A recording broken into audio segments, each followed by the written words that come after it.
apa kabar? Perkenalkan, saya Ibu Risnawati Rusembiring. Kalian bisa memanggil saya dengan Ibu RSM. Nah, bersama saya kita akan belajar sosiologi kelas 11. Nah, sebelum kita memulai materi kita, coba kamu perhatikan gambar berikut ini.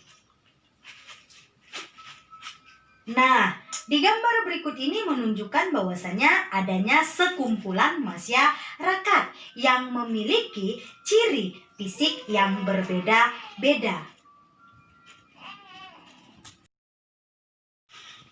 Nah, materi kita pada hari ini membahas perbedaan, kesetaraan, dan harmoni sosial. Nah, jadi kompetensi dasarnya di mana memahami arti penting prinsip kesetaraan untuk menyikapi perbedaan sosial demi terwujudnya kehidupan sosial yang damai dan demokratis. Nah, setelah memperhatikan video pembelajaran ini, maka kamu sebagai peserta didik mampu mendeskripsikan pengertian dari struktur sosial dan mampu mengidentifikasikan diferensiasi sosial. Materi kita yang pertama itu tentang struktur sosial. Nah, kalau kita berbicara masalah struktur sosial, maka banyak para ahli yang mengemukakan pendapatnya tentang struktur sosial. Ada juga menurut Surjono Sukanto, ada juga menurut George, dan ada juga menurut Talcott Parson. Nah, jadi struktur sosial itu merupakan keseluruhan jalinan antara unsur-unsur sosial yang pokok, yaitu kaidah-kaidah sosial, lembaga-lembaga sosial, kelompok-kelompok sosial, dan lapisan-lapisan sosial yang terdapat pada kehidupan masyarakat.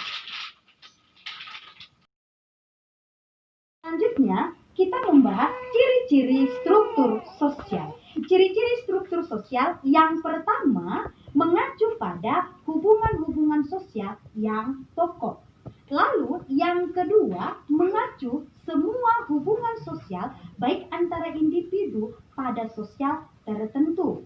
Nah, yang ketiga, struktur sosial merupakan realitas yang bersifat statis dan memiliki kerangka yang membentuk suatu tatanan. Nah, lalu yang terakhir, struktur sosial merupakan tahapan perubahan dan perkembangan dalam masyarakat.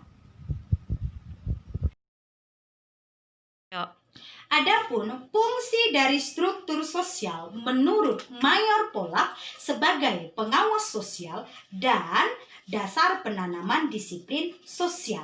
Jadi, bentuk dari struktur sosial menurut Peter M. Blow itu terdapat dua bagian. Nah, yang pertama sebagai intersected social structure, lalu yang kedua sebagai consolidated social structure.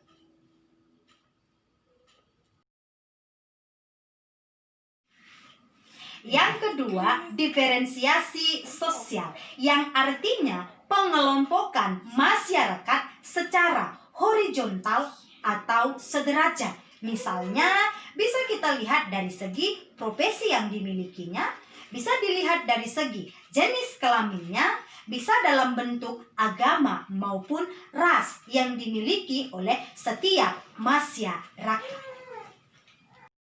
Masyarakat majemuk itu dapat dibagi menjadi 3 bagian. Nah, yang pertama berdasarkan ciri sosialnya, yang kedua berdasarkan ciri budayanya, dan yang ketiga berdasarkan ciri fisiknya.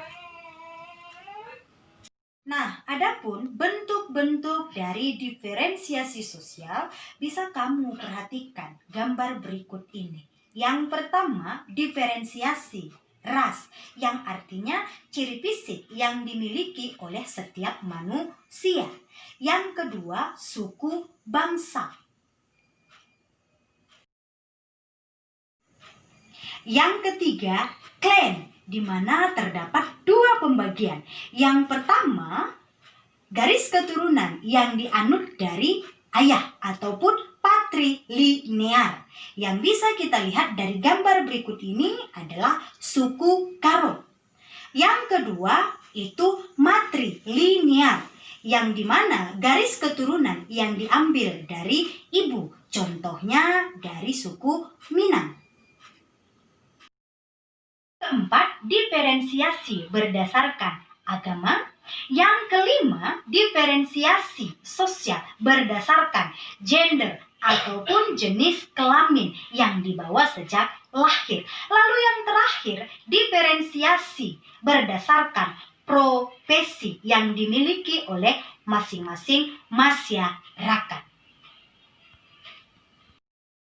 Baiklah anak-anak kami sekalian, demikianlah materi kita pada video pembelajaran ini.